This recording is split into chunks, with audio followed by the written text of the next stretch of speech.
Hey, what's up guys? My name is Rodolphe Pierre-Louis from RodyPolish.com and welcome to my second color grading tutorial using Magic Bullet looks. Now in this tutorial, I'll be showing you how I got this warm tropical look for a short film I did about a year ago. And pretty much the short film was set in Miami and I really wanted to get that, that very bright green, tropical warm Miami look. Kind of like something you would see in like CSI Miami or some similar shows like that. And when you're doing warm, there's really two ways to do it. One, you can go the orangey kind of way, which is more like a desert look.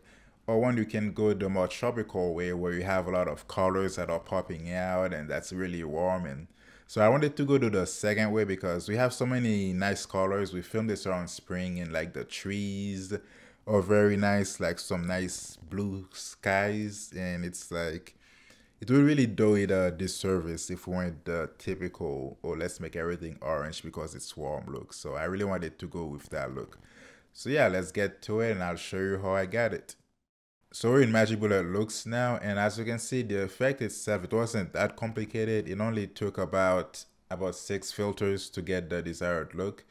And you can see that is the before. And that is the after. And for the before, you can see it's really flat. We shot this on a Canon T2i and with CineStyle, so it's really flat. We have a lot of information in there. So whenever you're shooting footage ready to be color graded, it's always good to, shoot it very flat. So the first thing I did was I added a diffusion filter. And the reason I did that was I just pretty much wanted to add a little something extra to just kind of blend all the colors together and the edges together just to make it a little bit softer. I mean, this is not really needed. Like, it's not an absolutely necessary part of this look. It's just something I did for the short film and I think it worked. And it was very subtle. Like for the size, it was very low size. So about 3.5 and decrease the grade a little bit. I think about this should work. And yeah, we pretty much left this. And for the exposure compensation, I put -0.2. And that's the before and that's the after. And if I zoom in here, pretty much most of it's very subtle, but if you look at his face, you can kind of see that it's a little bit less harsh. And that's just something I did because, well, I don't know why I did it. So the next thing was the curves. If you watched my last color grading tutorial, I talked about how I like using the curves for contrast a lot more than just the regular brightness and contrast tool. Like I find that the look it gives, it's a lot richer and it just looks cooler. And this is color grading. You want your thing to look cool. So it was a pretty basic S, nothing too crazy here.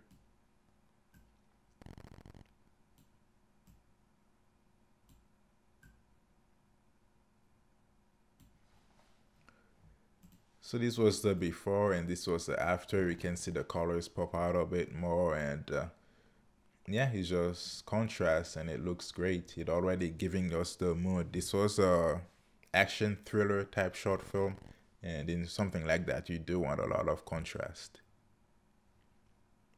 The next thing I did was the Range HSL.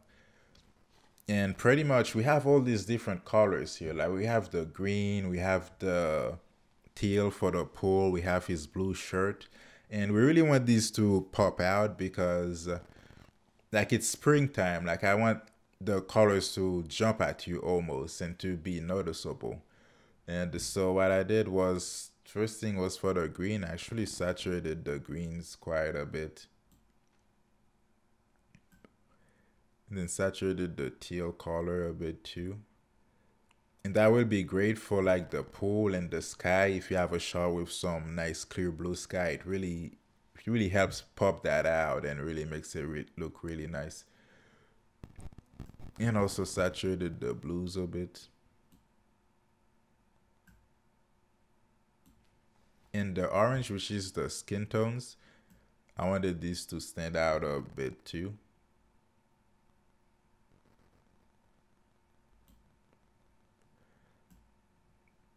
and slightly up the reds. And next thing I did was for the lightness, I actually made the greens a bit brighter. So that's before that. You can see the colors are kind of flat and they just don't really stand out much. And then here you can see pops out a lot more. And the next thing was the warm cool. And for this one, I'm actually not going to eyeball it like I could eyeball it, but I actually wrote down the exact thing I got for this actual short film. So I'm just going to type that out here.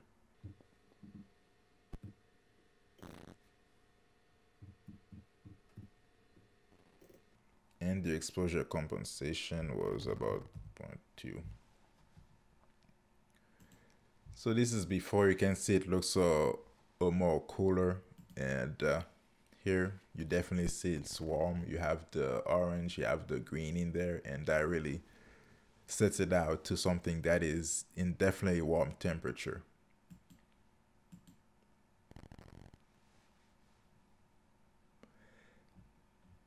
And in the original look, I actually added another curve just to kind of give it a bit more contrast. Now you might not want to do this necessarily and give that much contrast to your shot, but that's just something that happened for this particular short film. Like I could take it off and really it's not like that essential to the look, but I'll go ahead and leave it. And the last thing was the Colorista 3-way. And pretty much what I used that for was last week I talked about color contrast, and that's what I used that for. I just kind of put the shadows like slightly towards blue and slightly put this up. And what it does is if I take it off, you can see that, you know, the shadows, they're very black, like they're natural looking, and natural is good.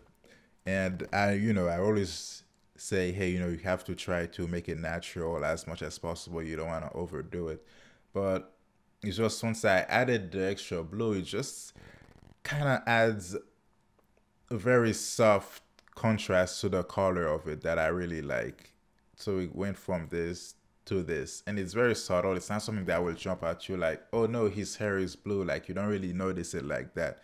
It's just once you add that, it's just, it's really hard to pinpoint exactly what makes something looks cool, I guess, but it just really does make it look a lot better than simply just having everything be black. So just adding that extra color contrast is just kind of when you compare it to his skin, to the orange, it just kind of adds a little bit to it. And again, that goes back to the orange and teal look that a lot of movies have.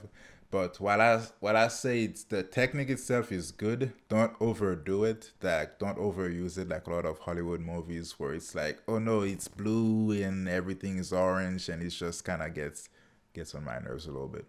But yeah, that's actually it for this look. Like I said, it was pretty basic, but the look itself, it's great. Most of the short film was just this, with no adjustments required to the other shots. That was actually one of the first times this actually happened, where I could just overlay it over all the shots and it just worked. So I guess give it a try too and see if that works for you. But yeah, I really like that look. So hey, thanks for watching. If you enjoyed this and learned something, be sure to subscribe to my YouTube channel and also follow my blog at rodypolis.com. And also check out my filmmaking products for your editing and VFX needs. So yeah, thanks for watching. Have a good one.